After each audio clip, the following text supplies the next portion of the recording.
Hello les amis, bienvenue sur ma chaîne. Alors, nouvelle review aujourd'hui qui est la 17e déjà de la chaîne, et encore sans compter les tutos.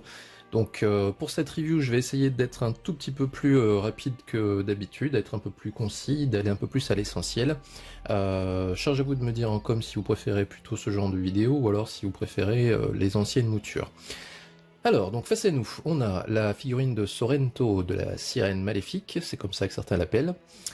Version Bandai Tamashii Nation officielle à gauche, version japonaise, face à la version Toys Boy, version alternative d'une marque qui a priori n'a pas sorti d'autres figurines. Maintenant, cette marque Toys Boy, c'est sans doute un alias pour la marque CS Model. Alors, au niveau des packaging, on a du côté de chez Bandai quelque chose de classique, le personnage en armure, en pose neutre, et juste à côté la représentation de la sirène mythologique, tout ça donc sur un fond bleu qui symbolise sans doute les océans, très très joli, classique. Pour ce qui est donc de la version CS Model, ou Toys Boy, vous avez simplement un fond très sombre qui représente pour moitié l'océan et l'autre moitié le ciel. Le personnage au premier plan en armure mais non casqué, et le symbole du trident qui symbolise bien évidemment l'armée du dieu des mers et des océans.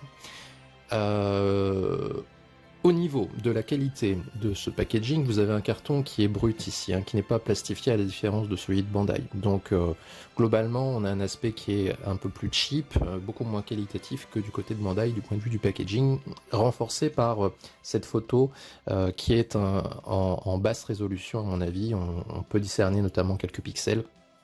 Donc évidemment, Toys Boy a fait le strict minimum de ce côté-là. Sur les côtés, alors... Vous avez ici, alors je vais prendre les côtés qui représentent la même chose.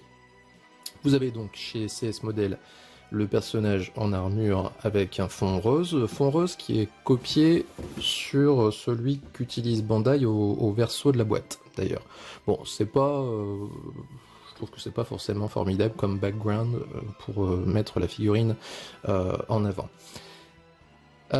Donc ça c'est sur la tranche. Sur l'autre tranche vous avez la représentation du totem qui est un petit peu de la publicité mensongère du point de vue de Toys Boy. Alors je dis parfois Toys Boy, parfois CS Model, hein. N'oubliez pas qu'a priori c'est la même chose. Donc ce qui est un peu de la publicité mensongère chez eux, puisque le totem bien évidemment est absent de cette boîte. Maintenant il s'agira de voir si après le comparatif des pièces, ces pièces sont adaptables sur le totem Bandai ou pas. Et puis donc au verso de la boîte, alors vous avez d'un côté le personnage donc en pose d'attaque. Alors même si pour Sorrento on peut difficilement parler d'attaque puisqu'il est en train de jouer son instrument, mais c'est comme ça donc il attaque. Puis trois configurations au niveau du visage, donc casqué, casqué aux yeux fermés et enfin non casqué. Et puis la représentation du totem.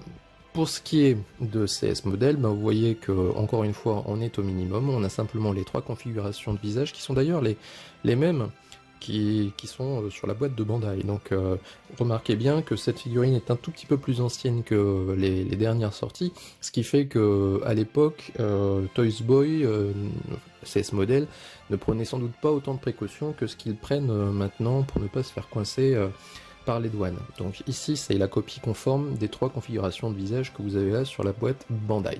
En dehors de ça évidemment on est toujours dans le minimaliste du point de vue du décor. Pour ce qui est maintenant du dessus des boîtes, ben vous voyez on retrouve le trident ici. Alors pour ce qui est de Bandai, vous avez bien évidemment en surbrillance le pilier de l'Atlantique Sud que protège Sorrento, et puis ces quatre coins où vous retrouvez donc deux initiales qui sont SA, sans doute pour South Atlantic, puisque nos amis anglo-saxons désignent l'océan Atlantique de cette façon, en tout cas l'Atlantique Sud. Et enfin, pour le dessous de la boîte, eh bien, au niveau de Bandai, toujours les mentions légales, là où CS Model simplement nous met le trident. Donc voilà pour ce qui est des packaging. Un petit mot également concernant cette marque Toys Boy. Alors on sait que nos amis chinois sont pas super balèzes en anglais, et là à mon avis on a encore une illustration, hein, puisque je pense qu'au départ l'intention c'était de vouloir dire jouet de garçon, ce qui en anglais donnerait Boys Toys. Là, ils ont inversé les deux mots, ce qui fait garçon jouet, hein, si on traduit littéralement. Donc je pense pas que ce soit forcément l'effet qui était recherché initialement. Au niveau des tarifs, cette figurine est sortie à l'époque, alors c'était fin 2015, à un tarif aux alentours de 70 €, 70-80 €. Moi, je l'ai acheté courant 2016, si je dis pas de bêtises, et je l'ai eu neuve, et elle commençait déjà à décroître du point de vue du tarif, tout simplement parce qu'à l'époque, il y avait de grosses incertitudes sur le fait que Bandai poursuive cette arc des Marinas. Ce qui veut dire que beaucoup de collectionneurs ont attendu de voir la suite des événements pour acquérir ce Sorrento, et donc la loi du marché fait que ce prix a décliné, et qu'on pouvait faire une très bonne affaire à un moment pour acquérir ce Sorrento, et c'est une très bonne affaire que j'ai faite à l'époque, puisque j'ai dû payer 65 €, et encore je me demande si c'était pas livré. Maintenant cette figurine vaut 900-200 €. Vous voyez, comme quoi le marché fait sa loi. Au niveau de la marque alternative, nous avons une figurine qui doit se trouver aux alentours de 50-60 € livrée. Donc si vous arrivez encore à la trouver, mais je pense qu'il est encore peut-être trouvable sur les boutiques chinoises. Voilà pour ce qui est des tarifs, donc on va passer à l'intérieur. Alors au niveau de Bandai, eh bien c'est un intérieur qui est quand même assez fourni, hein, puisqu'on a 3 blisters au total, alors que parfois on n'en a que 2. Le blister principal qui contient le personnage, ainsi que les principales pièces d'armure. Donc vous pouvez bien entendu voir qu'il n'y a que 2 protège-mains ici. Le blister secondaire contient notamment les pièces du totem. Bon, et d'autres pièces d'armure, notamment le casque. Et les ailes, hein, atrophiées et normales.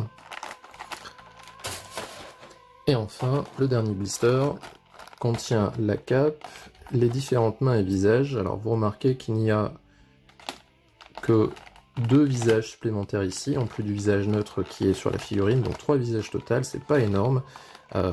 Par contre, on a pléthore de mains, hein, vous voyez, on a 1, 2, 3, 4, 5, 6, 7 paires de mains au total, donc on va pouvoir vraiment faire pas mal de configurations. J'aurais préféré avoir plus de visages, personnellement. Du côté de chez Toys Boy, eh bien, on a un seul et unique blister, avec les différentes paires de mains. Alors a priori on en a moins, mais non. On a le reste dans les sachets. Et puis donc les ailes atrophiées et normales, et on retrouve les 2 visages dont on parlait tout à l'heure. Pour ce qui est donc du reste des pièces, eh bien, c'est pas génial puisqu'on a ça. Voilà. Donc les pièces sont un peu en vrac, dans des sachets. Si bien que s'il n'y a pas de marquage à l'intérieur des pièces pour dire droite-gauche, eh ben ça va être un petit peu du petit bonheur la chance pour pouvoir placer les pièces sur le personnage. Donc ça, ben, je vais vous le montrer en détail dans un instant, en comparatif avec les pièces de Bandai. Et puis donc le personnage, lui aussi, est dans un sachet, et vous voyez que il n'y a pas les mains civiles. Hein. Donc ça aussi, c'est pas GGN.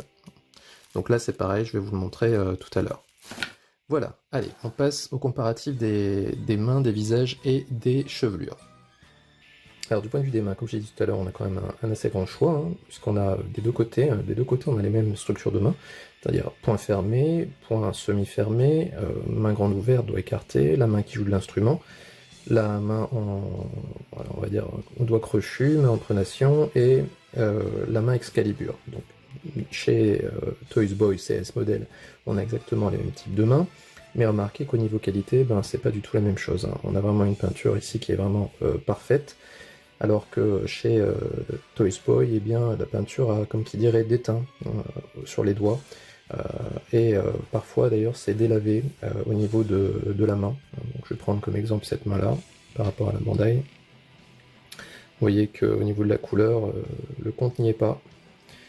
Et alors ils ont mis une sorte de vernis sur les doigts pour éviter que la peinture ne bave, hein, ce qui a réussi, mais le problème c'est que la peinture s'est quand même délavée sur les doigts. Hein.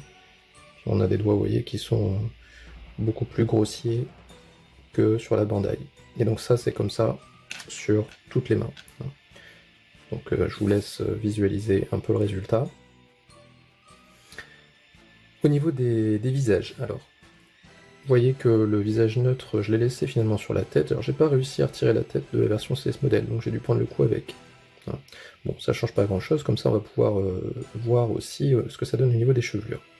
Donc le visage neutre, qui est un poil plus long, pour une fois, sur la version CS Model. Donc un poil plus long au niveau du visage. Ensuite, au niveau donc de l'expression du visage, eh bien, je pense que moi, sur le visage neutre de cette version alternative, j'ai un œil qui est un tout petit peu plus bas que l'autre. Vous voyez, l'œil gauche est un tout petit peu plus bas que l'œil droit. Au niveau de la pupille de l'œil, eh bien, vous voyez qu'on a plus de détails sur la Bandai par rapport à la CS Model.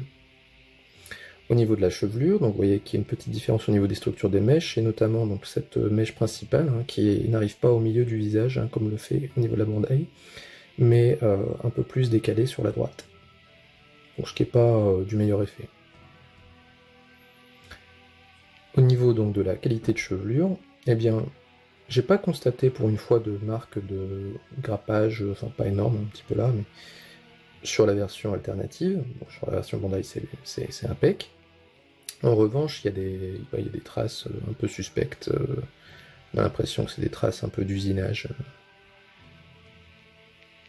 Mais bon, ça reste quand même, du point de vue de la chevelure, ça reste quand même très très correct. En tout cas, plus correct que la moyenne au niveau d'une marque alternative. Donc voilà pour ce visage neutre. Le second visage est un visage aux yeux fermés. Et là, rien à dire, hein. Les deux sont très bien. La version CS Model a un résultat très très correct. Encore une fois, vous voyez, le visage est un poil plus long chez CS Model. Et enfin le visage souriant avec le rictus. Alors, là il y a quand même une différence d'expression au niveau de la bouche. Hein. Là, on a l'impression que le sourire chez la version Bandai est un sourire un peu mesquin, alors que celui de la CS Model fait un peu gentil. Et c'est un peu accentué par l'expression des yeux. Vous voyez, un peu plus en amande, on va dire, sur la version CS Model. Voilà donc pour ces visages. On va passer aux pièces d'armure.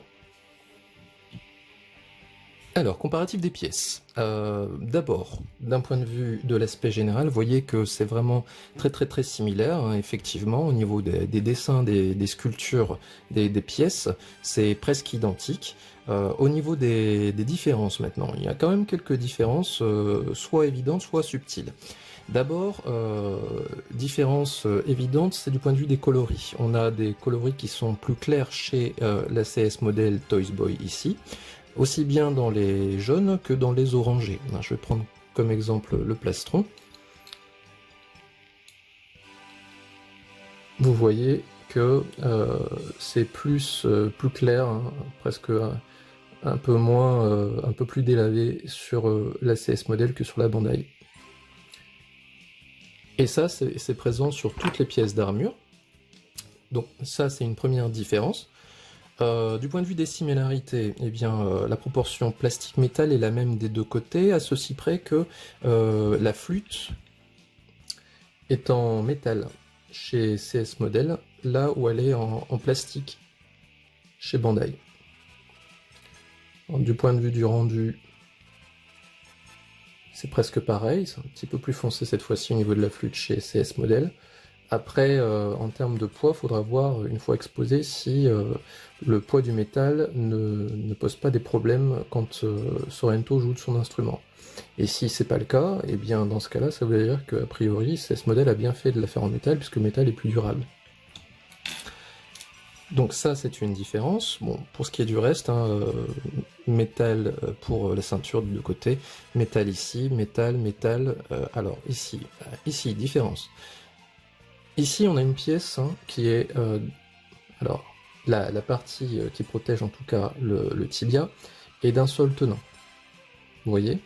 Là où chez Bandai, eh bien, on a une pièce qui est pas d'un seul tenant, mais qui est en deux parties. Vous voyez? Une partie plastique qui vient se mettre à l'intérieur de la partie principale de la jambière. Il n'y a pas ça chez la CS Model. Vous voyez? Cette partie-là n'est pas amovible. Donc, ce qui veut dire qu'ici, on a une pièce qui est totalement métallique jusque-là, là où Bandai, au niveau du métal, s'arrête ici. Cette partie-là est en plastique. Donc là, de ce côté-là, je préfère ici la version CS Model. Voilà pour cette jambière. Ensuite, donc métal, plastique pour le casque, ici pour la brassière, donc moitié métal, moitié plastique pour les pièces qui sont au-dessus et en bas de la brassière. Pour les protèges biceps, c'est du métal. Alors cette partie est en plastique, bien évidemment. Maintenant, pour ce qui est de ma version CS Model, moi j'ai un petit souci de finition. Alors vous voyez qu'au niveau de Bandai, les deux pièces s'emboîtent bien l'une dans l'autre, alors que sur ma version CS Model, eh bien, la jonction ne se fait pas bien. Bon. Donc il faudra voir au niveau du montage tout à l'heure si ça pose des problèmes. Il y a un problème de jonction ici. Donc voilà pour le protège abdomen. Pour ce qui est du reste, vous voyez que c'est vraiment très très similaire. Dernière différence subtile, c'est du point de vue de la ceinture. Alors cette différence n'est pas visible, c'est-à-dire que quand on prend les deux ceintures, eh bien on a quelque chose de vraiment très très similaire, voire identique. Bon, toujours un tout petit peu plus foncé chez Bandai. La différence se fait en dessous de cet enjoliveur en plastique. Alors, du point de vue de Bandai, si vous retirez donc l'enjoliveur en plastique de devant, eh bien vous vous retrouvez avec cette fameuse petite attache qui pose tant de problèmes à beaucoup de collectionneurs, qui vient fermer le ceinturon. Alors que du point de vue de CS Model, eh bien, une fois l'enjoliveur retiré, eh bien vous n'avez pas cette petite attache. Donc la marque alternative en a fait l'économie tout simplement parce qu'elle est partie du principe que l'enjoliveur assurait la fermeture de la ceinture. Donc ça, c'est une différence notable. N'oubliez pas aussi que l'objectif de ces comparatifs, c'est de vous permettre de vérifier que vous êtes en possession d'une figurine originale si jamais vous l'avez achetée d'occasion. Et donc les deux éléments clés, c'est vraiment la jambière et le ceinturon qui vous permettront de le vérifier. En dehors évidemment du numéro de série qui pourrait y avoir au dos de la figurine. Autre élément donc présent, eh bien, c'est les ailes. Donc ça, ce sont les ailes de Bandai. Pas de problème de finition, une peinture qui est vraiment très belle. Tout va bien. Bon, quelques petites traces de doigts, mais c'est parce que je la manipule. Alors que chez CS Model, eh bien, vous voyez qu'on a... bon, globalement, c'est correct. Mais on a des petits problèmes de finition. Vous voyez, ici. Et ici. Vous voyez, donc on a une peinture qui est moins bien finie, qui est un tout petit peu plus claire au niveau du coloris, vous voyez, que celle de la Bandai. Bon, c'est globalement acceptable, mais c'est moins bien fini. Et puis on a les ailes des deux côtés, on a des ailes atrophiées qui sont données, encore une fois avec une peinture légèrement plus claire chez Toys Boy CS Model. Pour le reste, c'est la même chose. Le système de fixation a l'air d'être le même, peut-être un poil plus large ici. Voilà. Et enfin, donc dernière différence qui est importante, la cape. Alors, la cape chez Bandai, donc cette cape est spécifique à Bandai. Elle n'est pas donnée avec la version CS Model. Il n'y a pas de cape ici. Donc ça, il faut le savoir, parce que si vous envisagiez d'exposer votre Sorento avec une cape, et bien avec CS Model, vous ne pourrez pas. Vous serez condamné à utiliser les ailes. Donc voilà pour les différences au niveau de ces pièces d'armure. Maintenant, on arrive au comparatif des personnages nus. A tout de suite, les amis. Alors, pour ce qui est des différences au niveau du personnage sans armure. D'abord, première différence notable, c'est au niveau de la hauteur. Donc le personnage de chez CS Model Toys Boy est plus petit que celui de la Bandai. Alors, je dirais que c'est pas forcément a priori un mal, tout simplement parce que Sorrento est peut-être un tout petit peu trop grand du point de vue de la Bandai. Maintenant, il faudra vérifier que l'effet n'est pas un effet de tassement chez Toys Boy, et si c'est pas le cas, dans ce cas-là, peut-être que ça sera une bonne décision pour Toys Boy d'avoir fait un personnage qui soit un peu plus petit. Alors, cette différence de taille, elle se retrouve où? Eh bien, elle se retrouve au niveau du bassin. Vous avez un bassin qui est un tout petit peu moins large, enfin un tout petit peu moins haut chez CS Model que chez Bandai. Et je vais avancer un peu. Donc vous voyez que on gagne un petit peu de hauteur ici au niveau de Bandai. Ensuite, pour ce qui est du reste, c'est la même chose. Donc vous voyez qu'au niveau de la hauteur des épaules, on est déjà plus grand chez Bandai. Ensuite, vous avez une autre différence de grandeur, c'est au niveau du cou. Vous avez un cou qui est plus long chez Bandai. Donc c'est en cela que je disais tout à l'heure qu'on verra après au niveau du montage si on n'a pas un effet un peu de tassement, comme vous pouvez le retrouver chez Ayakos par exemple, hein, où une fois que le personnage était monté, on avait une tête qui rentrait vraiment très profondément dans le cou et ça faisait vraiment pas forcément beau. Donc il faudra vérifier que cet effet-là, on ne le retrouve pas. Donc ce qui fait qu'au final, hein, quand on regarde ces deux figurines, eh bien, vous voyez que la Bandai est quand même pas mal plus haute que la version CS Model. Donc ça, c'est une première différence. Une autre différence, bien évidemment, vient du fait que CS Model ne fournit pas les mains civiles. Donc ici, vous avez les moignons, hein, alors que là, vous avez les poings au niveau de la Bandai. Vous avez bien sûr toujours la même différence du point de vue de l'absence de numéro de série sur la version alternative. Ensuite, en termes de rigidité, eh bien, au niveau de la Bandai, on n'a pas une rigidité extrême, hein. Vous avez ici, donc, vous voyez, ça fait un tout petit peu la danseuse. Maintenant, c'est pas non plus horrible, hein. Vous voyez, bon, ça tient, bon, dès qu'on commence à secouer, ça commence à descendre.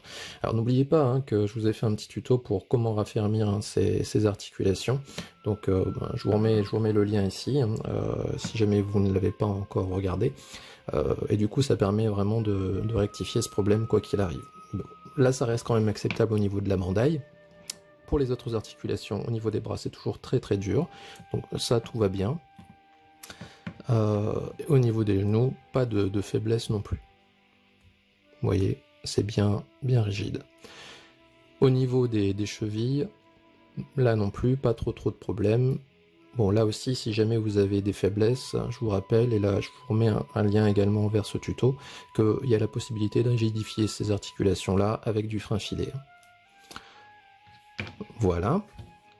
Pour ce qui est donc de la CS Model, eh bien au niveau de la rigidité, pas de problème de danseuse, vous voyez que c'est bien rigide, et je ne l'ai pas rectifié cette figurine, elle est d'origine comme ça. Vous voyez, ça tient donc de ce côté-là, au niveau de la rigidité, on est mieux que Bandai. La figurine est plus rigide que Bandai, en tout cas à l'origine. Donc voilà pour ce qui est de la différence de ces deux personnages nus. Maintenant, je vais simplement passer au montage. Montage que je vais vous faire en intégrale cette fois-ci de la CS Model, tout simplement parce qu'il y a des petites subtilités au niveau du montage, qu'il n'y a pas de notice fournie avec cette figurine, et que, comme toutes les pièces sont en vrac, eh bien, ça peut poser peut-être certains problèmes si jamais vous n'avez pas la version Bandai pour pouvoir monter le personnage. Donc on se retrouve tout de suite pour le montage de cette figurine. Cette figurine, je la monterai hors champ, et puis ensuite on fera les comparatifs avec les personnages en armure. A tout de suite les amis. Allez les amis, on attaque ce montage, donc cette position hein, qui est la seule que j'ai trouvée pour camoufler ses moignons. Bon, bien évidemment, on va pas le laisser comme ça, on va lui mettre des mains normales. Hein. Alors, pendant ce montage, on va commencer d'abord par les pieds.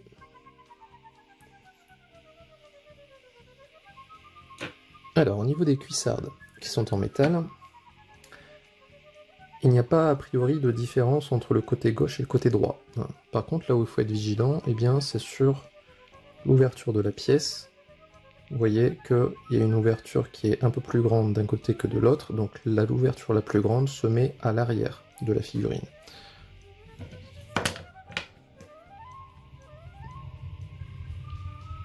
Voilà, donc vous voyez, ça s'arrête juste au niveau du genou. Et à l'arrière, donc, l'articulation est apparente. Ensuite, pour ce qui est donc de la jambière en elle-même. Alors, vous voyez qu'il y a une pièce en plastique qu'il faut rajouter dessus. Alors, un petit moyen mnémotechnique qu'il va falloir retenir, c'est que les parties les plus larges vont sur les pièces d'armure. Ça veut dire que vous voyez qu'au niveau de cette pièce-là, eh bien c'est plus large ici. Oui, c'est plus large de ce côté-là que de ce côté-là. Donc cette pièce-là va venir sur l'armure. Cette pièce-là va venir vers le bas. Donc si on applique ça, vous voyez qu'au niveau de la jambière, eh bien, je mets la partie la plus large, la plus haute en fait, sur la jambière. Voilà. Vous voyez au niveau du rendu, donc là c'est assez net, hein. Cette partie-là vient monter plus sur la jambière que cette partie-là montera sur la bottine.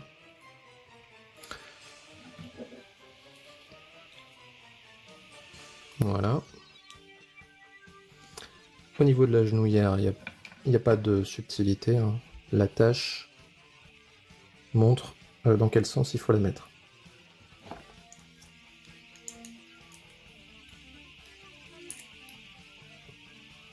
Bon, a priori ça a l'air de tenir.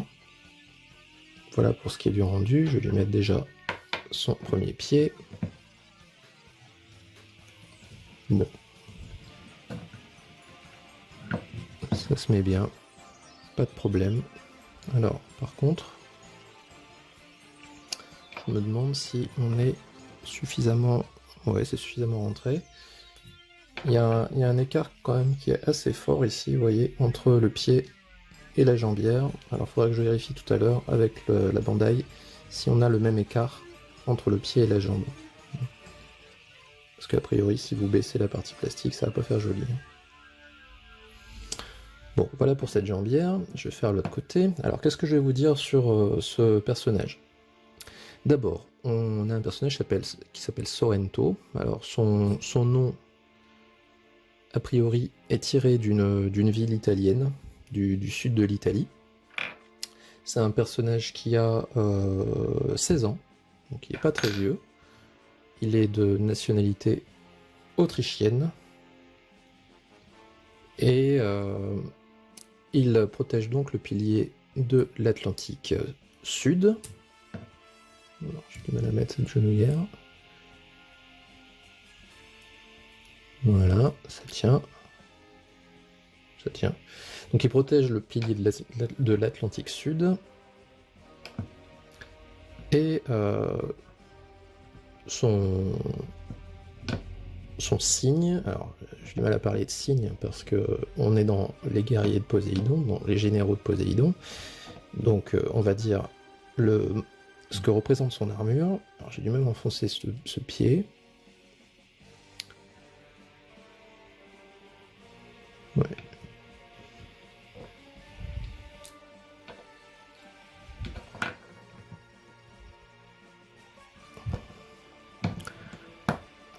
Ouais, d'accord. Donc vous voyez, il faut a priori bien insister pour que ça rentre. Donc je vais essayer de le faire.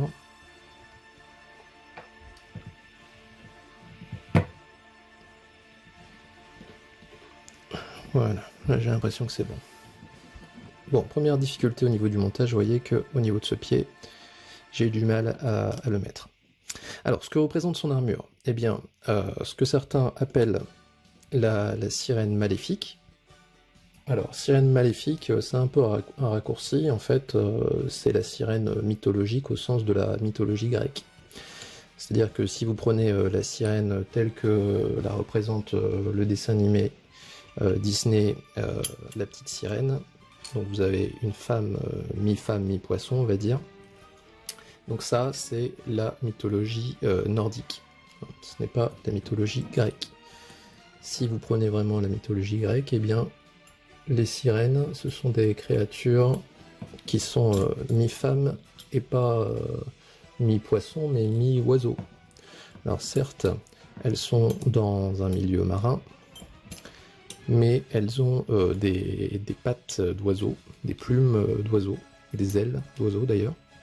Donc c'est ce que vous retrouvez sur le personnage de Sorrento, enfin en tout cas sur l'armure qu'il porte. Donc, vous retrouvez les ailes de la sirène, et vous retrouvez... Enfin, vous n'avez pas la queue de la sirène telle qu'on l'a dans la petite sirène de Disney. Alors, petite sirène de Disney, non, c'est pas de Disney au départ, hein, mais vous voyez ce que je veux dire.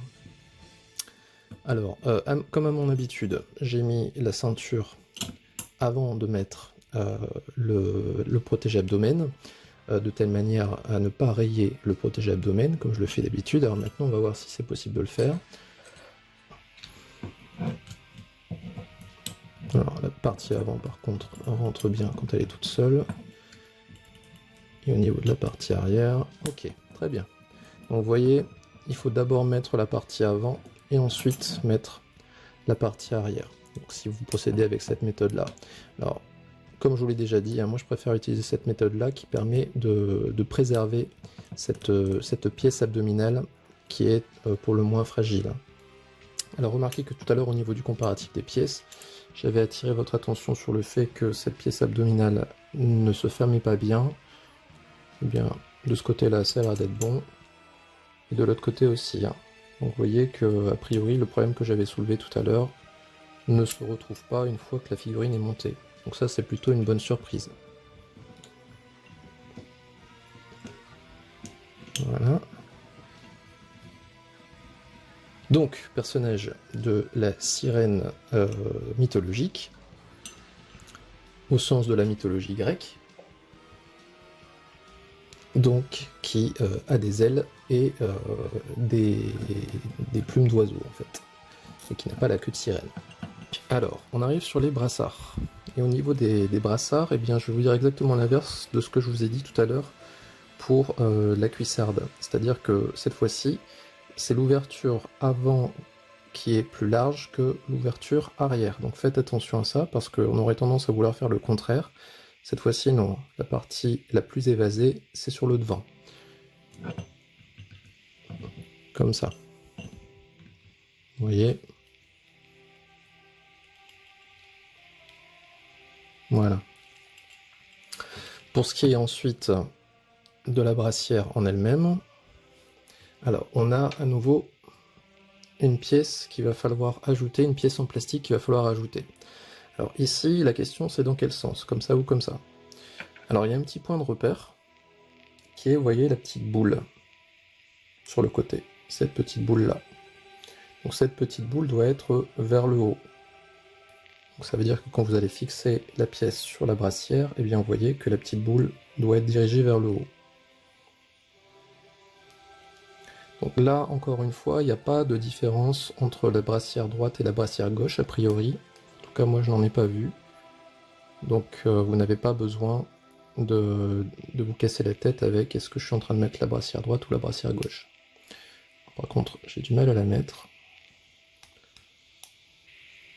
Si, ça y est, c'est bon. Donc voilà, donc ça c'est cette première pièce hein, qui se met donc sur le haut de la brassière. Et puis sur le bas de la brassière, vous en avez une autre à mettre. Donc c'est celle-ci. Alors là aussi, hein, petit moyen mnémotechnique que j'ai donné tout à l'heure, la partie la plus haute, la plus large, va se mettre vers l'armure, et la partie la plus courte se met vers l'extérieur. Donc ce qui veut dire que là, vous voyez, cette partie plus longue va se poser sur l'armure. Alors j'espère que je ne vais pas trop galérer. Voilà, bah, a priori, ça se passe bien. Vous voyez, une fois que la pièce est complètement montée, voilà le rendu que vous en avez. Donc ça, c'est pour le bras. Voilà. Alors au niveau des mains, je vais simplement lui mettre les points, comme ça permettra de faire un comparatif le plus neutre possible. Alors attendez, il faut que je retrouve ces points. Voilà. Alors, on va lui mettre le protège-main. Alors ça, vous savez que traditionnellement, sur les marques alternatives, ça peut poser des problèmes avec des protège-mains qui sont souvent pas bien taillés, et bien là, j'ai l'impression que c'est un peu le cas. Ah non, c'est bon, ça rentre. Bon, faut assister un peu, mais ça rentre. Alors.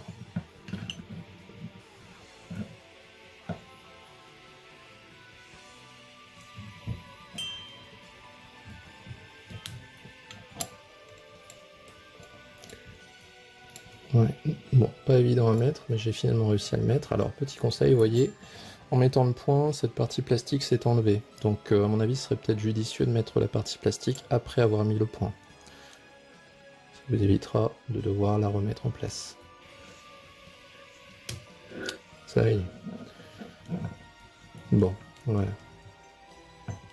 La brassière est montée. Et au niveau du rendu, bon, c'est plutôt bien, hein. Bon, alors, je vais reprendre un peu mon récit sur le personnage. Alors, Sorrento, c'est donc l'un des Marinas, hein, celui qui protège le pilier de l'Atlantique Sud, et c'est le personnage, a priori, que l'on voit, enfin en tout cas de l'armée de Poséidon, que l'on voit le plus rapidement au niveau des généraux, tout simplement parce qu'il intervient avant les autres généraux dans la série. Alors, dans la série télé, il intervient bien évidemment lors d'un combat épique face à Siegfried, hein, lors de l'épisode 97, si je dis pas de bêtises, qui est un de mes épisodes préférés. Hein. Confrontation vraiment emblématique, qui met vraiment en avant le personnage de Siegfried, hein, et sa droiture. Et donc il est défait, Siegfried il est défait par Sorrento dans un premier temps, jusqu'à ce qu'il décide de se sacrifier. Et donc les deux personnages a priori périssent en même temps, sauf que Sorrento réussit à se dégager de l'emprise de Siegfried et finalement survit à son attaque et regagne le sanctuaire sous-marin. Alors ça, c'est la version animée qui selon moi manque un peu de cohérence. Alors évidemment, il fallait faire raccord avec la partie Asgard qui n'existe pas dans le manga, mais ça manque un peu de cohérence avec le personnage qui est Sorrento. Sorrento, une fois qu'on le retrouve dans le sanctuaire sous-marin, alors là je viens de faire tomber une pièce que je vais ramasser. Voilà. Petite souplesse au niveau de la cheville, hein, j'ai l'impression. Donc Sorrento, une fois qu'on le retrouve dans le sanctuaire sous-marin, très vite on comprend que c'est un personnage qui est vraiment droit, qui n'est pas un antagoniste pur et dur, comme peut l'être un Canon par exemple. Hein. C'est pas un personnage maléfique, hein. C'est un personnage qui sait discerner a priori le bien et le mal, et ça malheureusement c'est pas ce qu'on retrouve chez Sorrento lorsqu'il combat Siegfried. Hein.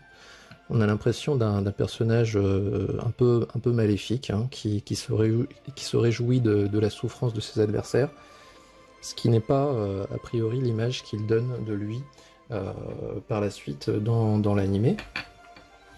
Dans le manga, en revanche, c'est un peu différent, dans le sens où il intervient face à Aldébaran, qui était chargé de protéger les bronzes à l'hôpital, à la suite de la bataille du sanctuaire. Les bronzes vont à l'hôpital, ils sont en réanimation en fait, et Aldébaran est chargé de leur protection. Alors allez savoir pourquoi. Et Sorrento décide d'aller éliminer les bronzes. Et évidemment, il se heurte à Aldébaran, qui était en charge de les garder. Voilà. Alors, dans un premier temps, il défait Aldébaran en pensant lui couper la tête. Alors cette partie du manga, je la trouve vraiment grotesque. C'est-à-dire qu'on a un passage où Sorrento, a priori, arrache la tête d'Aldébaran, mais on se rend compte par la suite que, en fait, Aldébaran, un peu comme une tortue, avait rentré sa tête à l'intérieur de ses épaules pour échapper à l'attaque de Sorrento qui tentait de lui couper la tête. C'est un passage un peu grotesque. Voilà. J'ai eu un peu de mal, vous voyez, pour mettre l'épaulette, mais au final, ça s'est mis quand même. Alors, je vais en profiter peut-être pour lui mettre sa chevelure casquée. Alors, petite ellipse. Voilà, donc de retour. Donc un passage assez grotesque, qui finalement se soldera par une pseudo-défaite d'Aldébaran, qui ne devra sa survie qu'à Athéna, qui intervient pour demander à Sorrento de l'amener au sanctuaire sous-marin, ce qui clôt le combat entre les deux, mais grosso modo, le combat entre Aldébaran et Sorrento, c'est un peu le même que celui de Siegfried avec Sorrento, mais la classe en moins, quoi. C'est-à-dire, encore une fois, il n'y a pas, dans le combat avec Siegfried, il n'y a pas cet aspect un peu grotesque qui peut y avoir dans le combat du manga. Même si, encore une fois, je trouve que la représentation de Sorrento dans l'anime à ce moment-là est un peu trop caricaturale. Bon, alors. On arrive sur la fin du montage, comme vous pouvez le voir. Alors au niveau du casque, ça va, ça s'emboîte, il faut un petit peu forcer, mais ça s'emboîte. Alors, si je suis pas convaincu par cette mèche-là, je me demande s'il faudrait pas la mettre sous le casque. Ouais. Voilà. Ok, alors. J'ai un peu de mal à enfoncer ce casque-là. Je vais vous dire ensuite ce que j'en ai pensé. Ouais. Alors. Vous voyez que le casque, il y a un petit bout de mèche de cheveux ici qu'il faut essayer de mettre sous son casque. Sinon, vous aurez un casque qui ne va pas vraiment coller au visage. Alors, vous voyez ce que je disais tout à l'heure au niveau de la longueur du cou. Le fait qu'il ait un cou beaucoup plus court va limiter un peu la mobilité au niveau de la tête. Donc on verra ça après en comparatif avec la version Bandai. Mais là, comme ça, à première vue, j'ai l'impression qu'on n'avait pas ça chez la Bandai. Bon, il va nous rester à mettre les ailes. Alors je vous rappelle qu'il n'y a pas de cap sur la CS modèle, donc il faut mettre les ailes.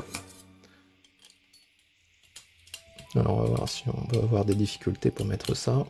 Ah bah alors, là franchement écoutez, chapeau, ça s'est vraiment affiché tranquillement, sans souci, j'ai pas eu à forcer.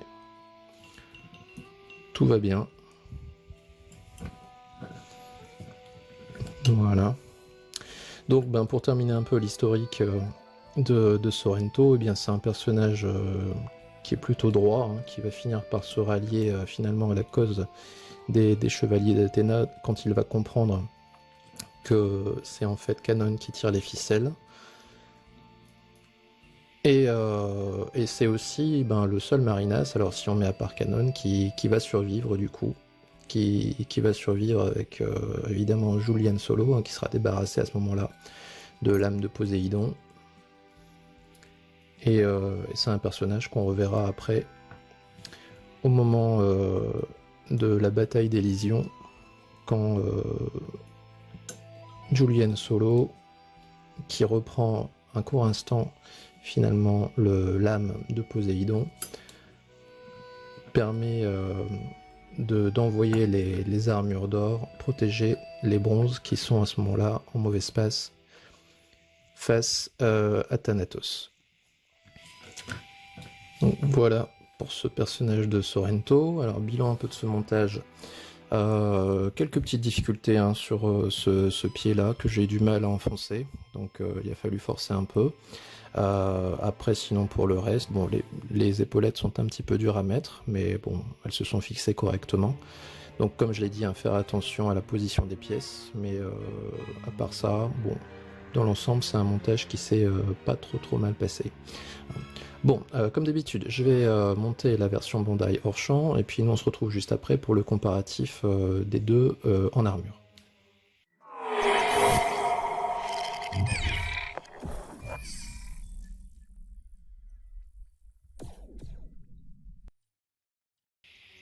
De retour les amis pour ce bilan comparatif. Alors, que dire après le montage de la Bandai? Ben, pas grand chose en fait, hein. Le montage s'est passé vraiment sans aucun souci, même ces petites pièces là en plastique, hein, qui viennent se fixer sur les jambières ou sur les brassières, ne m'ont posé aucun problème à mettre sur ces parties là.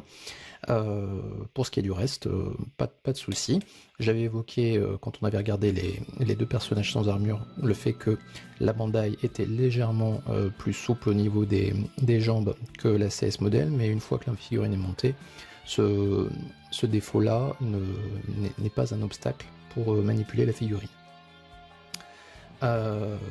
Les points forts donc de cette Bandai, bon, bien évidemment comme d'habitude, hein, le packaging, le totem, aussi la qualité de finition, aussi bien sur les pièces d'armure que sur la qualité des visages. Bref, on a un rendu qui est vraiment excellent, qui ressemble vraiment à Sorrento. Pour ce qui est maintenant des défauts, eh bien c'est une figurine d'abord qui est maintenant très difficile à obtenir à un prix abordable. Ensuite, on peut déplorer le manque de visage, hein, puisque on n'en a que 3. Et puis, on a sans doute une figurine qui est un peu grande par rapport aux autres Marinas. Alors, pour ce qui est de la CS modèle, eh bien, le résultat, il est devant vous, hein. C'est une figurine qui se défend plutôt bien par rapport à la version officielle, hein. On voit que de loin, on s'y méprendrait, hein. Maintenant, si on va dans le détail, eh bien, on va avoir certains défauts que je vais évoquer. Donc, bon, bien évidemment, du point de vue positif, on a le fait que la figurine a un très bon rendu, globalement.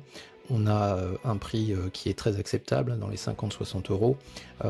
Maintenant, du point de vue des défauts, eh bien, une cheville ici qui est assez souple, donc c'est un défaut qui est facilement corrigeable, mais maintenant, il existe à l'origine, et je l'ai vraiment expérimenté hein, quand j'ai commencé à poser la figurine.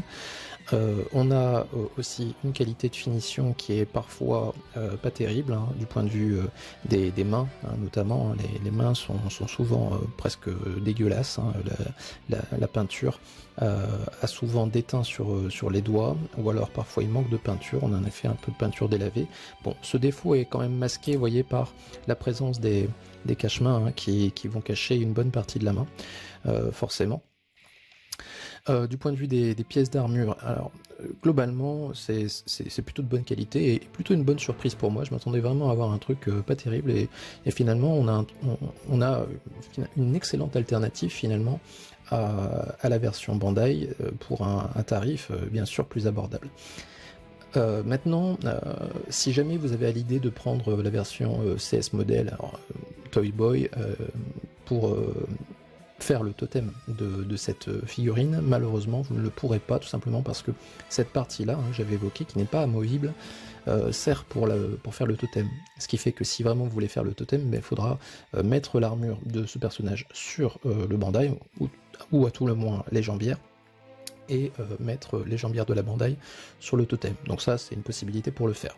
Mais comme ça, nativement, on ne pourra pas mettre ça. Si vous récupérez juste un totem nu, et puis vous n'avez pas le personnage Sorrento et que vous voudriez faire ça, vous ne pourrez pas. Pour ce qui est maintenant d'autres défauts, vous avez la figurine qui est un peu plus petite que la Bandai. Et comme je l'ai évoqué tout à l'heure, ceci est notamment dû au cou, qui est plus court. Donc ce qui fait que vous voyez qu'au niveau du visage, eh bien ils ont été obligés de recourir un petit peu à une astuce. C'est-à-dire qu'ils ont mis le casque plus haut sur le visage. Vous voyez, c'est très net quand on compare les deux. Donc ce qui fait que le rendu est forcément moins naturel. Hein. Vous voyez, le casque n'épouse pas vraiment le regard, le visage, là où au niveau de la Bandai, vous voyez, c'est presque au millimètre. Donc ici, le casque arrivant plus haut sur les yeux, eh bien ça permet, entre guillemets, de ne pas trop frotter sur le plastron en dessous, un peu à la manière de Bandai. Donc c'est comme ça qu'ils ont réussi à récupérer les quelques millimètres qu'ils avaient en moins par rapport à la Bandai, c'est en mettant le casque plus haut. Ce qui fait donc forcément un rendu beaucoup moins naturel. En dehors de ça, bon, bien évidemment, absence de totem. Et pour ce qui est du reste, bon, à part les qualités de finition parfois un peu aléatoires, on a quand même un résultat qui est très très acceptable et qui ressemble vraiment beaucoup à la figurine originale. Alors, prochaine review sur la chaîne, on aura le test de Canon Saga version Bandai Tamashii OCE, Original Color Edition, as the Anglo-Saxons say. Ce serait une review qui sera un peu plus traditionnelle, hein, tout simplement parce que je ne possède pas la version alternative pour cette figurine. Autrement dit, bon, j'essaierai quand même de faire preuve d'un peu d'originalité, hein, pour pas avoir une revue un petit peu trop plan-plan. Pour ce qui est maintenant de cette vidéo, n'est pas terminée, hein, surtout restez en ligne, puisqu'il y a le posing qui est à suivre juste après cette conclusion. N'hésitez surtout pas à me laisser vos commentaires, hein, qu'ils soient positifs ou négatifs. Toute remarque est bonne à prendre, hein, pour faire évoluer positivement les contenus par la suite. N'oubliez pas aussi de vous abonner, c'est ici que ça se passe. Hein, de liker cette vidéo, hein, si vous l'avez appréciée, de la partager. Je vous rappelle également qu'il y a un compte Utip, hein, qui est lié à cette chaîne, donc vous pouvez bien évidemment cliquer sur cette icône qui est sur la bannière de la chaîne si vous voulez participer encore plus que ce que vous faites simplement en regardant les vidéos ou en les commentant. Évidemment, prenez soin de vous, hein, prenez soin de vos proches, restez bien chez vous, faites évoluer votre collection du mieux que vous pouvez avec le matériel que vous avez déjà, hein, occupez-vous, et puis nous on se retrouve très très bientôt. Allez, portez-vous bien les amis.